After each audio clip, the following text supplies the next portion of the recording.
Mon meilleur achat Apple, et pour moi ça ne fait aucun doute, est un produit qui date de 2018. C'est l'iPad Pro de 11 pouces. Je vous en ai parlé depuis 2018 en long, en large et en travers sur la chaîne, et figurez-vous que j'ai préparé cette vidéo dessus, encore une fois, comme toutes les autres. J'y ai noté les points que je compte aborder. Mes petites notes, donc, sont actuellement sur cet iPad Pro de 11 pouces de 2018. Je fais de la retouche photo avec, je signe des documents avec, je lis des articles avec, j'écris des idées, je fais des petits croquis, tout ça n'importe où. J'utilise aussi ma petite manette de Xbox pour jouer sur l'iPad Pro via le cloud gaming, le Xbox Cloud Gaming. Je regarde des vidéos dessus, bref, c'est mon outil nomade le plus polyvalent depuis son acquisition. Salutations, oui, sa batterie commence un petit peu à fatiguer, évidemment. 2018, je le rappelle. Mais elle tient quand même toujours la route, ça m'empêche pas de l'utiliser. Il est toujours très fluide, même si je n'ai pas toutes les dernières nouveautés d'iPadOS, évidemment. Je peux pas notamment utiliser,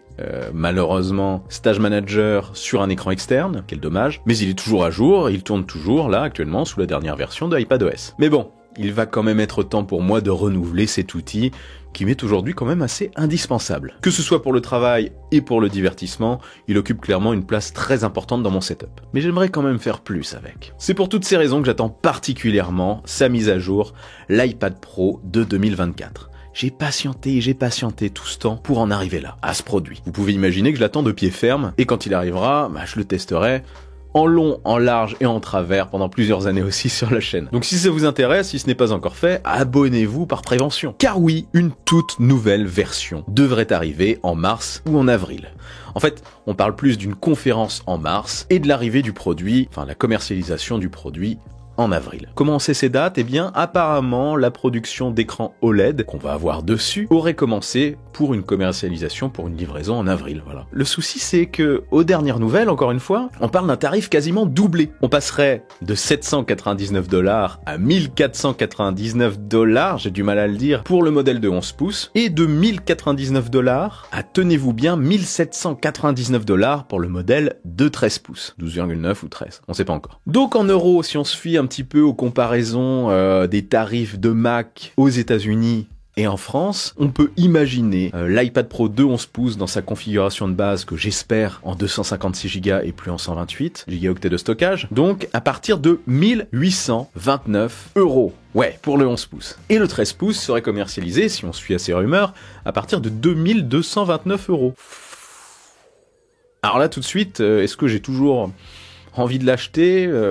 Si c'était pas pour la chaîne, peut-être pas. Non. Et j'ai personnellement un petit peu de mal avec cette tarification. Elle serait similaire à celle des MacBook Pro de 14 pouces avec processeur M3. Il faut vraiment qu'ils envoient du lourd, ces iPads. Mais bon, imaginons et voyons ce qui pourrait justifier cette énorme augmentation tarifaire. On parle quand même d'un doublement de la tarification quasiment pour le modèle de 11 pouces et d'une augmentation significative aussi du modèle de 13 pouces. Alors on a plusieurs pistes. Déjà, la dalle OLED, ça serait une première sur ces produits. Apparemment c'est beaucoup plus cher à produire, donc il y aurait une répercussion du tarif de ce nouveau composant sur le produit. Ouais.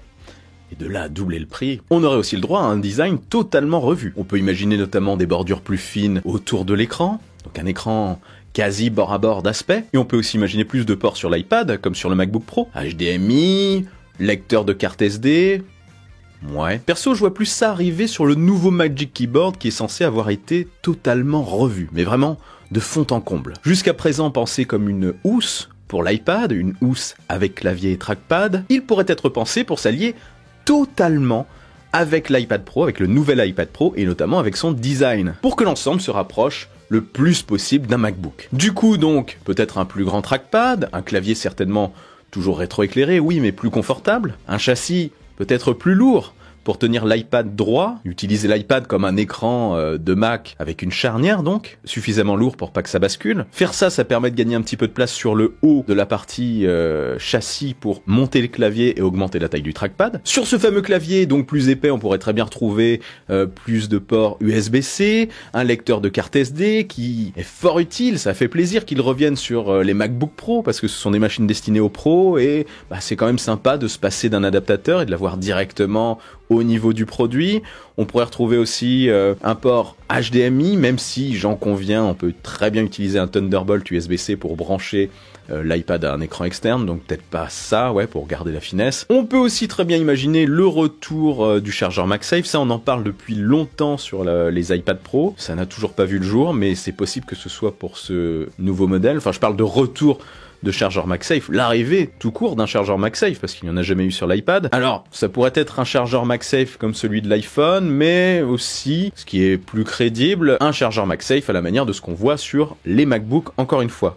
Soit sur la tranche du châssis du clavier, soit sur la tranche de l'appareil, soit sur les deux, je ne sais pas du tout comment ils vont concevoir ça. Bref, je me demande quand même quel prix pourrait avoir un tel clavier, parce que le Magic Keyboard aujourd'hui en caoutchouc plutôt fin, qui est simplement un clavier rétroéclairé avec trackpad et un port USB-C, est vendu en 11 pouces par Apple à 369 €, ça pique, hein, pas du tout justifié pour moi ce tarif, et 429 € pour le modèle de 12,9 pouces. Ouch! Clairement, ouch, ça fait mal. Quand t'ajoutes ça au prix de l'iPad Pro, ça fait quand même un ensemble à 1400, je prends mes petites notes, j'ai oublié, 1438 € de base pour le 11 pouces et 1898 € de base pour le modèle de 12,9 pouces. Oh mais attendez, si on ajoute à peu près 350 € à cette somme, on se rapprocherait pas un petit peu des tarifs qui ont fuité pour les nouveaux iPad Pro? Et si, attention, là je pars dans une réflexion, je pars un petit peu loin, là on part sur de la méga réflexion, oui, attachez vos ceintures. Et si les tarifs n'étaient pas réellement doublés? Et si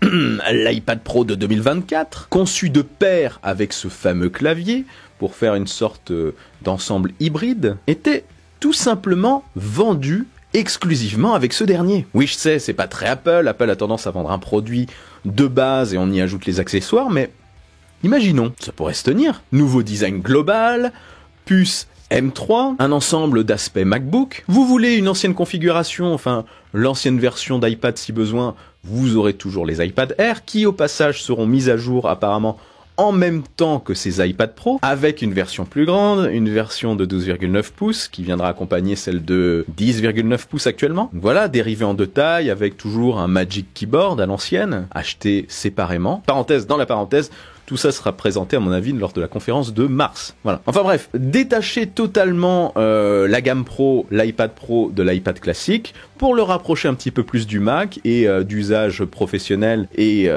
de budget professionnel, on va dire, pour faire une jonction progressive avec les MacBooks notamment, eh bien ça peut se tenir. Ils ne font que rapprocher l'iPad Pro du MacBook, hein, au fur et à mesure des années, certes lentement, mais on y vient progressivement. Donc, pourquoi pas le tarif aussi. Après, il va falloir clairement envoyer côté OS, hein, Apple. Et application pro, parce qu'aujourd'hui, on est toujours un petit peu limité, hein. Il y a de la puissance sous le capot, mais on sait pas trop à quoi ça sert réellement dans les faits. Il va falloir considérablement déjà améliorer, selon moi, Final Cut Pro. Ça va pas du tout là sur iPad, c'est pas suffisant, c'est pas au niveau du modèle Mac. Donc annoncer une mise à jour de Final Cut Pro avec beaucoup de nouveautés lors de cette conférence, ça serait bien. Mais bon, j'aime l'idée. Et vous, est-ce que vous aimez l'idée? Dites-moi ça en dessous. On peut pousser le truc encore plus loin aussi. Je vous en parle depuis un moment, mais ça serait totalement fantastique. Ouais, là je suis parti, hein. Tenez-vous, je suis parti. Ça serait fantastique que lors de la conférence de présentation de ces nouveaux iPad Pro, on ait une partie avec Vision Pro, le casque de réalité mixte d'Apple, qu'ils ne veulent pas qu'on appelle comme ça, l'ordinateur spatial, d'Apple. En gros, pouvoir utiliser ces nouveaux iPad Pro avec le casque sur la tête, pouvoir virtualiser en réalité augmentée dans notre environnement Stage Manager de l'iPad, en gros en énormes écrans qu'on pourra redimensionner à notre guise. C'est déjà le cas sur un écran externe, donc pourquoi pas à travers les lentilles du Vision Pro, gérer les écrans, les apps, etc. Pouvoir utiliser le clavier de l'iPad, qui sera nettement plus confortable qu'un clavier virtuel dans le vide, bien évidemment, qui apparemment, au passage, n'est pas encore au point, ça on verra. Et je pense aussi que la compatibilité de Vision Pro avec les apps iPad, en plus d'apporter un catalogue important à ce produit tout jeune, trouverait un sens pour une compatibilité, une fusion entre ces deux produits lors d'un usage commun, du cliquer-déposer favorisé, etc. Et l'Apple Pencil 3 aussi, on l'oublie celui-ci, apparemment il verra le jour aussi prochainement. Le 2 est déjà très bien, qu'est-ce qui pourra apporter le 3? Moi je le vois bien arriver aussi avec une compatibilité avec Apple Vision Pro en plus de l'iPad Pro, ce qui permettrait au combo, à l'ensemble, de fonctionner de pair pour un setup créatif ultra performant. Imaginez tout simplement faire de la retouche photo avec le Pencil 3 ou alors du dessin ou autre, directement sur l'écran de l'iPad, donc avec les systèmes de pression, etc. et pouvoir observer l'évolution de notre projet avec le casque sur la tête, donc sur un écran énorme, en très haute définition. Ça permet de se déplacer un petit peu n'importe où avec notre setup, tout simplement. Ou faire du montage, tout en utilisant les raccourcis clavier de l'iPad et un grand écran haute définition avec le casque. Encore une fois, un setup de montage ultra nomade. Bref, pour moi, les possibilités sont ultra nombreuses et vraiment flagrantes. Alors après, peut-être que l'iPad Pro 2024 ne sera pas commercialisé à ce prix, c'est peut-être une erreur. Peut-être que les infos qui ont fuité comprennent le clavier, comme je le disais tout à l'heure, mais peut-être qu'il sera aussi cher comme ça, auquel cas il va falloir qu'Apple m'explique vraiment pourquoi cette hausse de prix est si importante. Il va falloir vraiment le justifier, ça. Bref, dites-moi ce que vous en pensez, vous, ça m'intéresse aussi. Vous pensez que ma théorie de l'ensemble avec clavier se tient, ou qu'ils vont se rincer tout simplement avec une méga marge? Ce qui est possible aussi. Quoi qu'il en soit, j'ai extrêmement hâte de découvrir ce produit que je risque fort de prendre pour vous en parler sur la chaîne. Même si ça pique, je pense que ça vaudra le coup de vous en parler sur le long terme. Surtout vu mon expérience longue du précédent modèle. Ça peut être intéressant de vous apporter un retour complet. Bref, n'oubliez pas le bon pouce en l'air qui claque, l'abonnement de force. Je suis aussi sur les réseaux sociaux. Vive la technologie, vive le futur. Et plus que jamais, rêvez les amis.